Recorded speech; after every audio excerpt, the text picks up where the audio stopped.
Assalamualaikum warahmatullahi wabarakatuh. Welcome back to my YouTube channel.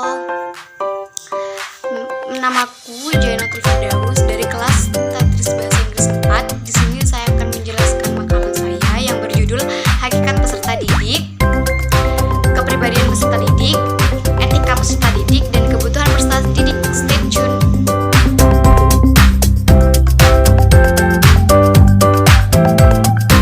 Peserta didik.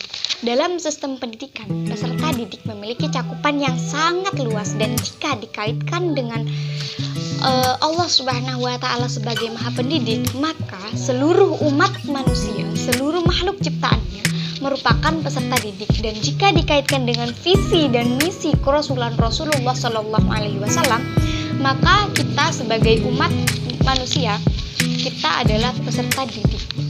Visi kerasulan Rasulullah Shallallahu Alaihi Wasallam yaitu visi tauhid, yang mana visi ini mengedepankan atau menganggap Allah itu satu atau esa. Jadi kita sebagai manusia harus menganggap Allah itu satu-satunya dan harus percaya kepada Allah. Sedangkan misi dari Rasulullah Shallallahu Alaihi Wasallam itu sendiri adalah misi yang memiliki basis kepemeliharaan, yang mana basis pemeliharaan ini mencakup agama, akal, jiwa, harta, serta keturunan. Dan basis ini dibentuk untuk perwujudan dari agama Islam, yaitu agama rahmatan lil alamin. Sebagai sosok pendidik yang baik, Rasulullah SAW mengenalkan kepada umatnya yaitu pendidikan sepanjang hayat, yang mana pendidikan sepanjang hayat ini berlaku sejak manusia berada di buayan sampai manusia itu meninggal. Maksudnya adalah selama manusia itu memiliki usia, maka manusia itu wajib menuntut ilmu, baik secara langsung maupun tidak langsung. Hal ini akan terus terjadi dan akan terus berkaitan. Dan maka dari itu, untuk kita sebagai manusia menuntut ilmu itu tidak ada batasan usia. Rasulullah menyampaikan ini kepada orang-orang di masanya itu berupa bimbingan, yang mana Rasulullah bersabda, bimbinglah orang-orang yang menjelang kematian dengan lafal la ilaha illallah. Barang siapa yang membaca lafal la ilaha illallah menjelang kematian, maka insya Allah dia akan masuk surga, meskipun dia pernah berbuat kurang baik. Sedangkan secara peserta didik disebutkan bahwa peserta didik itu diartikan sebagai objek dalam suatu proses berjalannya pendidikan, yang mana jika tidak ada objek, maka sistem pendidikan tersebut tidak akan pernah berjalan atau tidak akan pernah berhasil. Kenapa kita menyebutnya peserta didik bukan anak didik? Karena peserta didik ini bukan berasal dari segi anak-anak saja, tapi juga berasal dari yang dewasa juga. Jadi ada satu pendapat yang tidak setuju jika kita menerapkan pemanggilan itu sebagai peserta didik. Dia merupakan anak didik. Ada alasannya, yaitu karena anak didik tersebut memiliki proses baik perkembangan dan pertumbuhannya, yang mana dalam perkembangan dan pertumbuhannya ini dia itu membutuhkan bimbingan dari seorang pendidik, seperti itu. Sedangkan menurut Muhammad Abduh, peserta didik merupakan seseorang yang tidak dipandang baik itu laki-laki, perempuan, semuanya sama dalam pemberian pendidikan. Hal ini sama persis yang disampaikan oleh Rasulullah dalam sabdanya, yaitu setiap umat muslim wajib menempuh pendidikan. Menurut pasal 1 ayat 4 Undang-Undang RI Nomor 20 Tahun 2003 tentang Sistem Pendidikan Nasional, peserta didik merupakan anggota masyarakat yang berusaha mengembangkan dirinya melalui proses pendidikan. Dan proses pendidikan ini ada jalurnya, kayak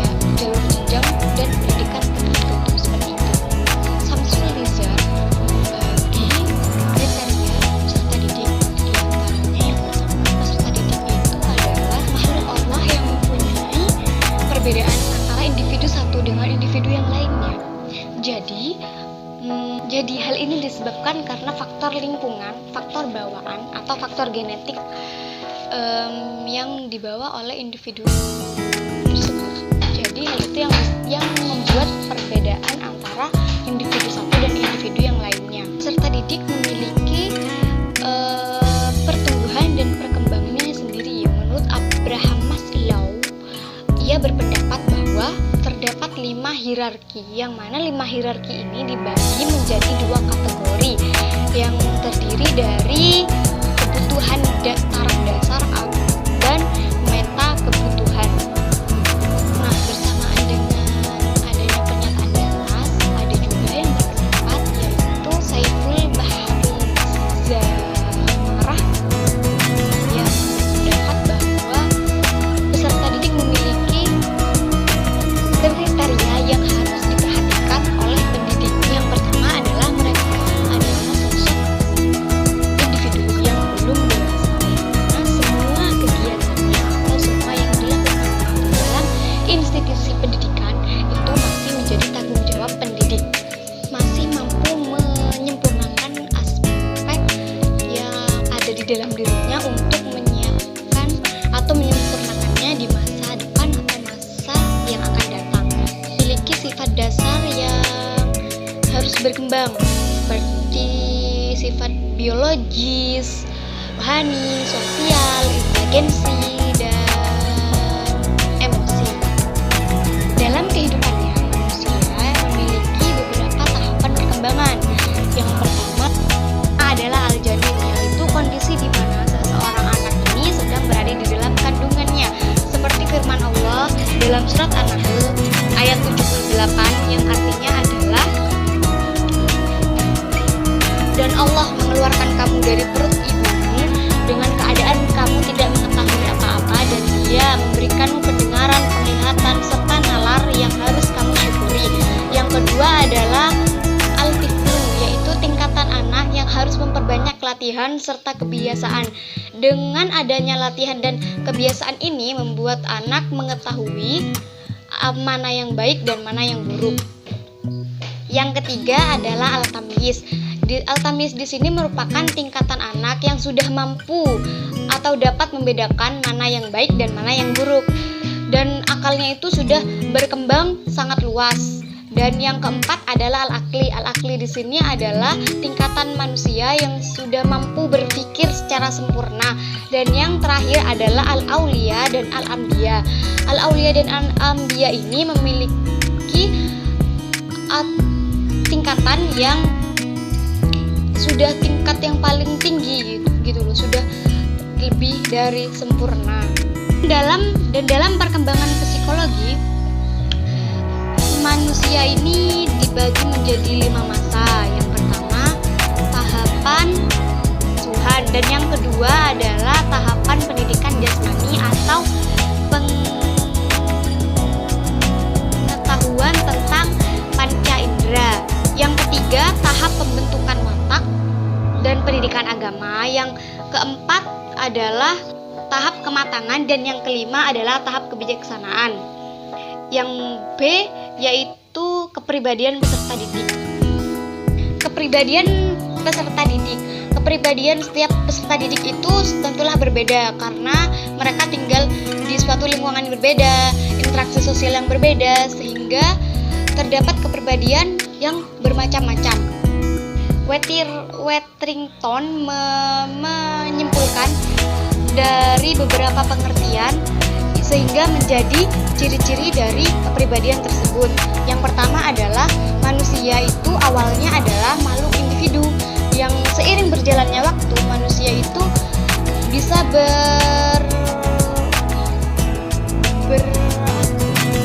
berjalan dan mengikuti apa yang ada di lingkungannya. Yang kedua adalah kepribadian, yaitu suatu yang menjelaskan tentang tingkah laku seseorang, tapi tingkah lakunya ini dilihat secara terintegrasi, bukan hanya dalam beberapa aspek saja. Dan yang ketiga adalah kepribadian tidak selalu dilihat dari bentuk fisik, agama, ras, maupun suku, tapi ini dilihat dari aspek keseluruhan dan kesatuan terhadap sikap manusia tersebut. Dan yang keempat adalah kepribadian itu tidak selalu berkembang pasif, tetapi aktivitasnya itu bisa dikembangkan secara aktif. Pendapat ini berasal dari psikologi barat yang dipengaruhi oleh falsafat materialistik, yang mana falsafat ini bertujuan untuk mencari kekayaan benda, sehingga mereka tidak pernah memasukkan unsur ketuhanan di dalam teori ini. Mereka menganggap ketuhanan itu memiliki fungsi yang sangat agung, jadi mereka menganggap itu tidak sama dengan hal duniawi seperti itu. Kepribadian peserta didik yang didapatkan dari Kashif Zaidah, ia berpendapat bahwa peserta didik tidak layak untuk menilai rendah suatu ilmu yang tidak mereka sukai atau ilmu yang tidak mereka mampu pelajari. Jadi, mereka harus menganggap ilmu yang tidak mampu mereka pelajari itu sama dengan ilmu yang sudah mereka kuasai. Jadi harus disamaratakan seperti itu. Selain itu, peserta didik harus mampu mencari ilmu sampai akhir hayat dan harus mencari ilmu dimanapun ilmu itu berada. Jadi seperti peribahasa mengatakan, kejarlah ilmu sampai ke negeri Cina, seperti itu. Dengan demikian, ilmu yang mereka dapatkan bisa dapat dikembangkan luas dengan pemikirannya sendiri. Sedangkan menurut Atiyah Al-Abrashi, kepribadian peserta didik yaitu yang pertama adalah peserta didik harus senantiasa bersungguh-sungguh dalam mencari ilmu, dan yang kedua adalah peserta didik harus mempunyai sikap menghargai dan menyayangi sesama teman dan guru. Dan yang ketiga, peserta didik tidak boleh merasa bosan untuk mengulang lagi apa itu ilmu yang telah didapatkan dan harus mempunyai jiwa semangat belajar yang kuat. Selain itu, kepribadian peserta didik harus senantiasa menjaga hatinya dan taat kepada Allah serta istiqomah kepada Allah Subhanahu wa taala, dan selalu merasa takut untuk melakukan keburukan gitu, karena mereka sadar bahwa Allah itu ada di sekitar kita. Allah itu mengawasi apa-apa yang kita kerjakan seperti itu. Jadi kesimpulannya adalah peserta didik haruslah mempunyai kepribadian yang terpuji dan berakhlak baik, dan menjauhi perbuatan iri, dengki, sombong, merendahkan teman, dan tidak menghargai gurunya. Seperti itu. Syarat-syarat untuk mencapai kesuksesan ada 6 menurut Ali bin Abi Thalib adalah memiliki kecerdasan, kenalan, dan wawasan yang sangat luas untuk memperoleh proses mental yang dilakukan secara tepat dan benar. Kecerdasan bukan hanya dinilai dari kecerdasan ilmu, tapi juga kecerdasan intelektual, emosional, moral, dan lain-lain. Memiliki kemauan yang sangat kuat sehingga melahirkan suatu semangat belajar, yang mana semangat belajar ini tanpa adanya paksaan dari orang lain, sehingga kita mengerjakannya itu dengan rasa yang ikhlas gitu, nggak ada paksaan dari orang lain. Dengan semangat belajar yang seperti itu dapat menciptakan suatu peserta didik yang mana peserta didik itu tidak mudah merasa puas gitu. Maksudnya di sini adalah ketika mendapatkan nilai yang segini tapi dia masih kurang bagus, padahal itu udah bagus, dan selalu merasa kurang atau haus akan ilmu, sehingga dia akan mencarinya kemana saja, dan supaya dia mempunyai alasan yang sangat kuat untuk mencari ilmu tersebut. Yang ketiga adalah memiliki ekonomi dan sarana yang menunjang untuk menuntut ilmu, karena faktor ekonomi ini merupakan faktor utama untuk kita dapat menuntut ilmu, karena dengan adanya faktor ekonomi kita mampu atau dapat menuntut ilmu itu dengan baik seperti itu. Yang keempat, selalu senantiasa merasa sabar dan tidak boleh mudah putus asa terhadap apa yang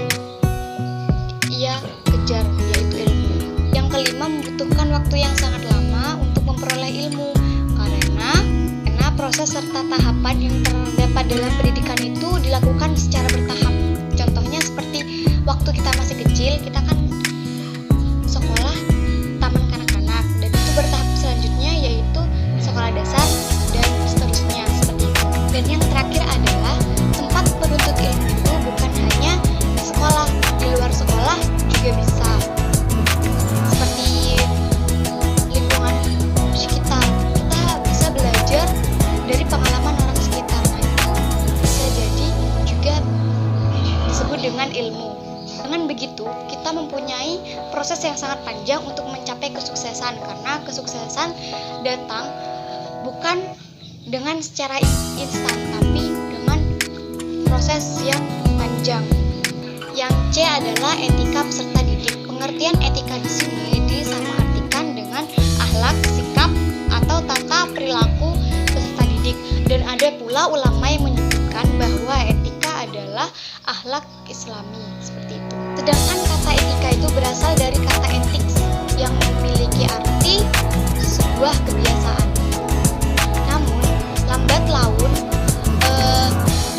tradisi atau budaya kita menyebutkan bahwa etika itu adalah tingkah laku, padahal etika itu adalah kebiasaan. Dalam kamus pendidikan dan istilah umum, etika adalah bagian filsafat yang mengajarkan tentang perilaku baik buruk maupun dalam keadaan baik. Yatimin Abdullah mengemukakan dari beberapa pendapat para ahli, etika adalah suatu ilmu yang membicarakan tingkah laku, perilaku setiap manusia, yang mana dapat dinilai baik dan buruk. Sedangkan menurut Purwadarminta, etika itu adalah ilmu pengetahuan tentang asas-asas akhlak atau moral. Sedangkan Majudin mengatakan etika ini berasal dari bahasa Yunani yang artinya adalah kesusilaan, adat, dan watak. Dari beberapa pendapat di atas dapat disimpulkan bahwa etika adalah tingkah laku untuk mengetahui mana yang baik dan mana yang buruk. Jadi dapat disimpulkan bahwa etika peserta didik adalah suatu hal yang wajib atau harus dilakukan oleh peserta didik dengan tingkah laku baik secara langsung maupun tidak langsung. Dilihat dari seluruh aspek kehidupan para peserta didik, perbuatan peserta didik dibagi menjadi dua, yaitu pertama, perbuatan yang lahir memang dari diri peserta didik tersebut. Jadi dari faktor diri sendiri seperti itu. Dan yang kedua adalah yang lahir dari lingkungan atau masyarakat yang ditempati oleh peserta didik tersebut. Asma Hasan menyebutkan ada 4 etika peserta didik dalam proses pembelajaran, yaitu yang pertama adalah peserta didik harus senantiasa membersihkan hatinya dari penyakit jiwa seperti iri, dengki, dan sombong, seperti itu. Dengan hati yang bersih, maka peserta didik itu mampu atau dapat mengikuti kegiatan belajar dengan baik dan tidak ada rasa malas, seperti itu. Yang kedua, peserta didik harus mempunyai keinginan untuk tetap dekat dengan Allah, karena dengan menuntut ilmu dia yakin bahwa saya menuntut ilmu hanya untuk Allah, dan menuntut ilmu itu buat menghiasi jiwa agar tetap istiqomah kepada Allah, seperti itu. Peserta didik harus senantiasa memiliki sifat sabar, karena dengan kesabaran maka sebuah kesuksesan itu tidak akan pernah hilang gitu loh. Jadi kalau kita tidak sabar, maka kita tidak akan pernah sampai pada suatu kesuksesan tersebut. Yang terakhir adalah peserta didik harus senantiasa menghargai dan memuliakan pendidiknya, seperti itu. Tetapi seiring dengan berjalannya waktu, etika-etika tersebut mulai luntur karena berkembangnya zaman. Jadi sistem pendidikan itu sudah melakukan sistem pendidikan dengan pendekatan andragogi. Maksudnya itu seperti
didik dapat menerima pendidikan agama di dalam institusi pendidikan tersebut.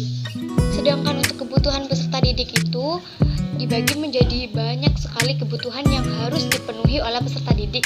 Yang pertama adalah kebutuhan fisik.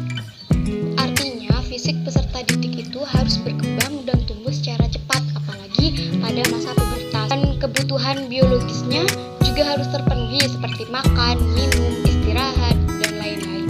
Yang kedua, kebutuhan sosial. Kebutuhan sosial ini berkaitan langsung dengan masyarakat atau lingkungan, yang artinya memaksa peserta didik itu untuk harus bisa berinteraksi dengan masyarakat atau teman-temannya. Yang ketiga, kebutuhan untuk mendapatkan status. Artinya dalam usia remaja itu biasanya peserta didik ini meminta dirinya untuk diakui oleh masyarakat sekitarnya. Nah, dalam hal tersebut pada usia remaja mereka harus merasa apakah mereka itu berguna atau tidak dalam lingkungannya tersebut. Yang keempat adalah kebutuhan mandiri, yang mana kebutuhan mandiri ini diartikan sebagai kebutuhan untuk kebebasan dalam mencari jati diri setiap peserta didik. Yang kelima adalah kebutuhan untuk berprestasi. Dalam kebutuhan untuk berprestasi ini, dua aspek di atas sebelumnya itu harus terpenuhi. Dengan dua aspek atau dua kebutuhan itu terpenuhi, maka peserta didik akan lebih semangat untuk meraih kesuksesan. Yang keenam adalah kebutuhan ingin disayangi dan dicintai. Artinya, setiap peserta didik pasti ingin merasakan kasih sayang dari orang-orang terdekatnya seperti keluarga, teman, sahabat, dan lain-lain. Yang mana dengan terjadinya kejadian seperti itu, maka peserta didik pasti akan merasa bahagia karena mereka mempunyai orang-orang terdekat untuk